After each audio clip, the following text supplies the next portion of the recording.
Hi, everybody. Welcome to another episode of Ed Talks, the podcast where we explore the energy storage industry from the perspective of OEMs, from the perspective of consumers, and of course, from the perspective of manufacturers. We're very fortunate today to be joined by the Honorable Tim Mahoney, former member of the U.S. House of Representatives from Florida. Tim, thank you so much for being with us today. Thanks to be here. It's very exciting to be at CMP and get a chance to talk to the people that are making a whole new industry, energy storage. That's fantastic. We're really happy to have you here. So we'll dive right in. Obviously, I've known you for some time. We know that you've helped a lot of companies sort of navigate the IRA and CHIPS and NEVI programs, gaining support for their projects along the way. But a lot of our viewers want to understand, how these programs came about and what they're really designed to do. Can you speak to us a little bit about that? Yeah, sure.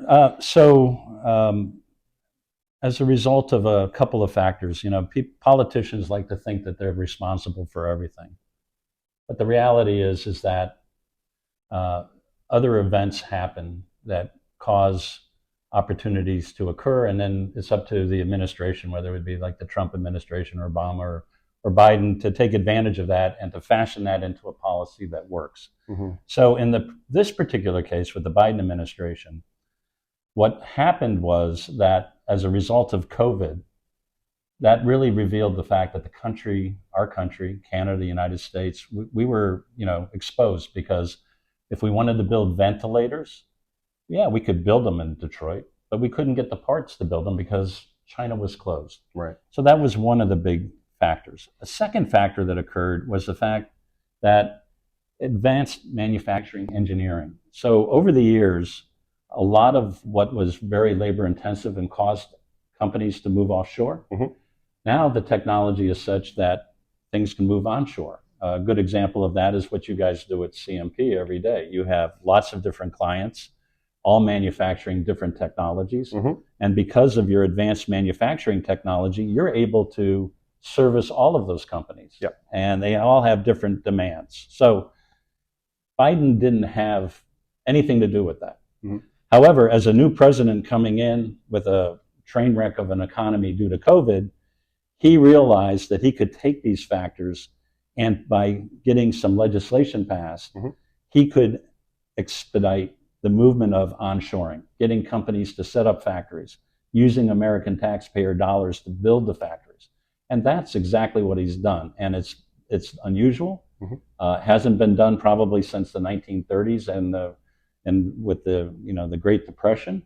And if you take a look at the data, it has been very, very successful. Companies are coming, factories are being built, innovation is happening in our economy, and North America, Canada, United States, and Mexico are really looking very strong globally as a self-sufficient supplier of products. Oh, that's great. Thank you for that summary. So, we've heard about, previous programs coming from government, subsidy programs, support programs directed at specific energies. How are things like the IRA and NEVI and CHIPS different than what's been done before? What makes them special?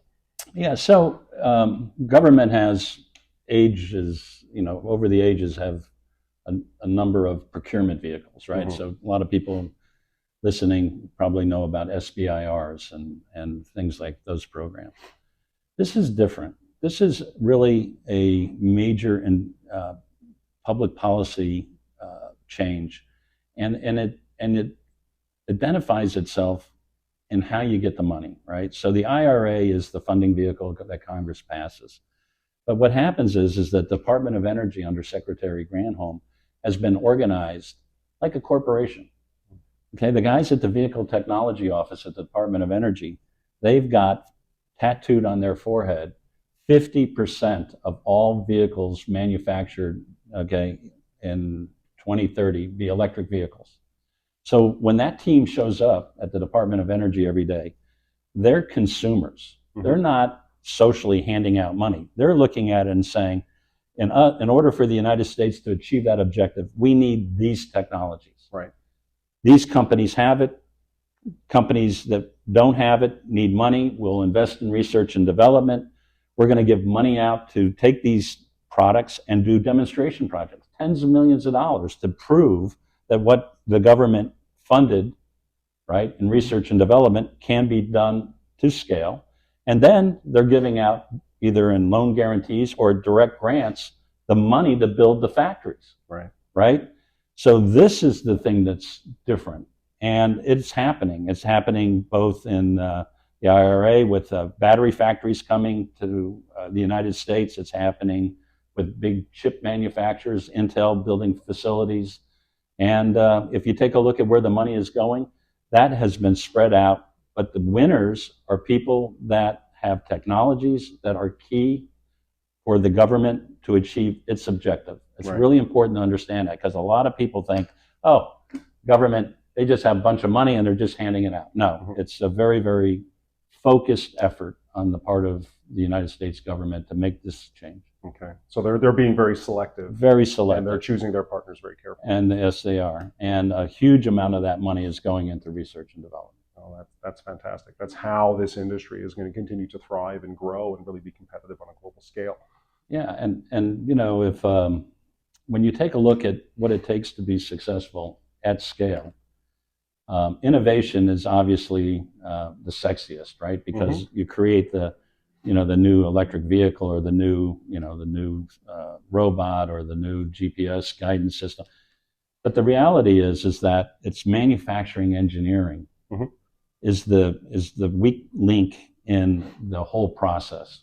So big companies like Intel and Tesla and those people, Samsung, they have their own technology. They can bring it. But for the hundreds of companies that are small, startup, mid-sized companies that are now taking these dollars, developing new products, the gap is, okay, now that I've got the product, how do I build 1,000 of them, or how do I build 5,000 of them? Yeah. And this is where companies like CMP play an important role. Right. Your company has the engineers that can work with the research and development engineers, right, to figure out how do you manufacture this in volume, right? So coming and building 5 of them that work, or doing a prototype, is very different than doing it in volume. So companies like CMP are key to working with these companies that are getting the money to get this into the market so that the government can achieve their objective. Right. Absolutely. So that's great that you're mentioning sort of the profile of the types of companies that these organizations need from an OEM perspective to really be successful. Now, I know you worked very closely with the team in New York, working with the Binghamton University to get them that tech hub status, which is so critical, and it's driving a lot of funding coming into the state.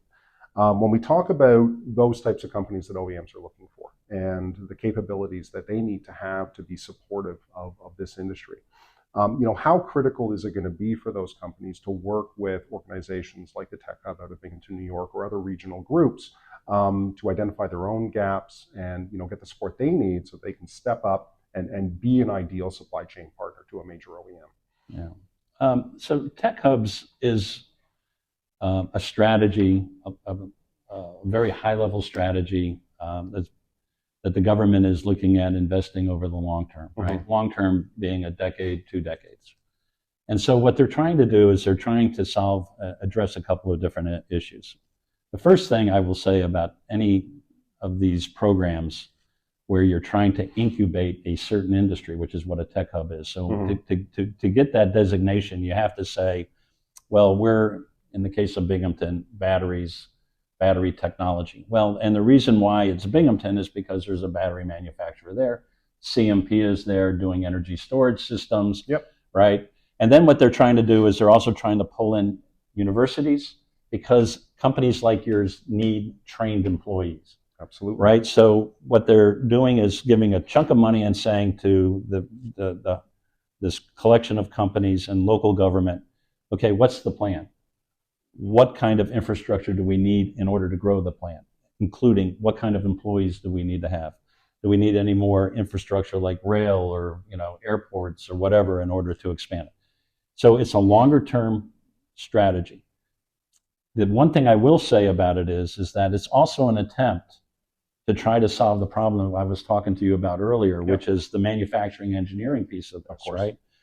So at the end of the day, to have an efficient tech hub, you have to have a CMP there that can work with these innovators, to work with these companies, and to make these new products and technologies a commercial reality, right? So, when we're out and we're in Washington and we're talking to people and the policymakers, both in the administration and on Capitol Hill, what we're trying to do is we're trying to explain to them the role of contract manufacturers of a CMP in the what I would call contract manufacturing engineering part of the business, right? Yep. Which is what CMP excels at. So it's a long-term strategy. They've identified, I think, 18 or 19 different industries. Yep. And they're very, very important. But the companies that are part of this need to sit down now, once you're been identified, and work with the Department of Energy, the Department of Commerce, to make sure that they're getting the monies that they need in order to have the facilities and the people to support the economic activity that's coming out of the hub. Okay, fantastic. And I know, just based on my own experience, CMP works very closely with the AMT group in New York, and they've built an entire supply chain ecosystem that's largely regionally driven, but focused towards identifying those synergies between supply chain partners, OEMs, and other stakeholders, and identify shortfalls and really develop that whole sector in the southern tier of New York State. So that definitely aligns with the experience that we've had. So one thing I do want to address before we sort of wrap things up here, obviously, there's potential change coming politically in the United States. A lot of my clients, they speak to me about a certain level of anxiety associated with this, and I know on the IRA side at least, and on the CHIPS Act as well, we're seeing these funds distributed pretty broadly across the United States. There are areas with a certain amount of concentration, but by and large, I think there's a lot of stakeholders across the political spectrum that are seeing benefits from this. So if there is a change in administration, in November, is there a risk to these government programs, the IRA, the CHIPS Act, the NEVI Act? Is it possible that some of this financing and some of these financial vehicles that have been earmarked to develop this industry are going to be in jeopardy? Can you speak to that a little bit? Yeah. So I think for industry, the good news is that politically speaking, I think that the big factors, right? The big issues that caused Biden to create the policy would be the same factors that would allow a President Trump to continue the policy, right? So we've been blessed, Canada, United States, and Mexico, to be energy independent. We have the best universities. So we have this infrastructure, and frankly, with onshoring and advanced manufacturing technology, we're pretty much, as an area, a region in the world, self-sufficient, right? So as a politician, whether you're a Trump or you're a Biden, at the end of the day, the more jobs you create, the more factories that you can point to is always a feather in your cap. If you listen to Secretary Granholm, she has publicly said that her objective is to make sure that all of the dollars that Congress has appropriated are spent the night, by midnight, the night before the new administration comes in. And what she's really saying is that these hundreds of billions of dollars, these trillions of dollars that are being invested, that's a tsunami of investment. That's a tsunami of I don't know, motivation, of industries geared up, right? Trying to dial that back is going to be very, very difficult for any administration. So even if a new administration thought it was a bad idea, this has got enough momentum and enough energy that it'll continue on regardless of what happens in the next election. Okay. Well, look, that's going to be reassuring to a lot of our clients, and certainly very reassuring to us.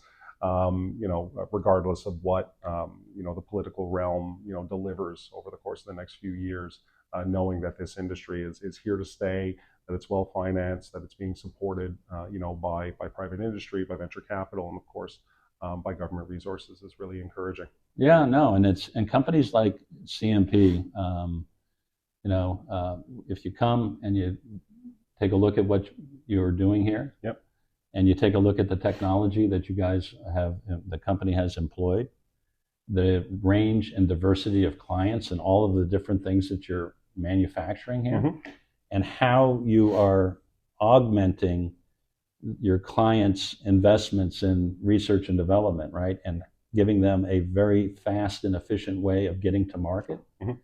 It's really, for me, somebody that came out of the disk drive business 30 years ago, it's just jaw dropping, right? To see what a company like CMP can do in being able to support this effort. And it falls very perfectly in line with the billions of dollars that are being invested right now by the US government in clean tech and all these other industries.